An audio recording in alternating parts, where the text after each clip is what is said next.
Students, our next topic is Gauss law for magnetism. According to Gauss law for magnetism, the net magnetic flux through any closed surface is always zero. Net magnetic flux through any closed surface is always zero. This implies that number of magnetic field lines leaving any closed surface is equal to number of magnetic field lines entering it. Net magnetic flux through a closed surface is zero. This means number of magnetic field lines leaving any closed surface is equal to number of magnetic field lines entering it. Suppose a closed surface S is held in a uniform magnetic field B. Consider a small area element vector delta S of this closed surface S. Magnetic flux through this small area element is defined as delta phi B is equal to B vector dot delta S vector.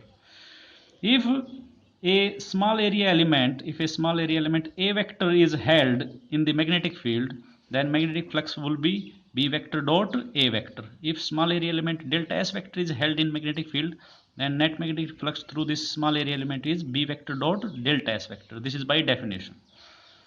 Summing over all these small area elements of the surface, we obtain, according to Gauss law for magnetism, phi b is the total magnetic flux, which is equal to sum of magnetic flux over all the area elements, summation delta phi b is equal to summation B vector dot delta S vector, which is equal to 0, because net magnetic flux through a closed surface is always 0. If these area elements delta S vectors are really small, then we can rewrite this equation as phi b is equal to B vector dot ds vector integral over the closed surface S is equal to 0. Now, comparing this equation with Gauss law in electrostatics, according to which electric flux over a closed surface is phi E is equal to E vector dot ds vector integral over the closed surface S is equal to Q upon epsilon naught, where Q is the net charge enclosed by the closed surface. If the closed surface encloses a electric dipole, then these equal and opposite charges add up to give zero net charge. Therefore, in place of Q, it will be 0. Therefore phi E is equal to E vector dot ds vector. This will be 1 upon epsilon. In place of Q, it will be 0. Therefore, 0 into something will be 0. Therefore,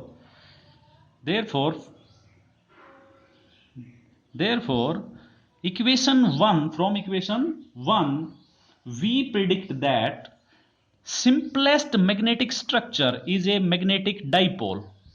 Simplest magnetic structure is a magnetic dipole or a current loop.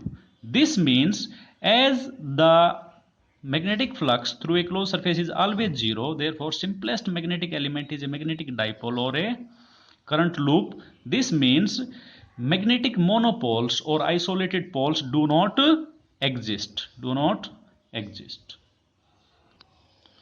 Therefore, if a electric dipole is enclosed, then electric flux over the closed surface is 0.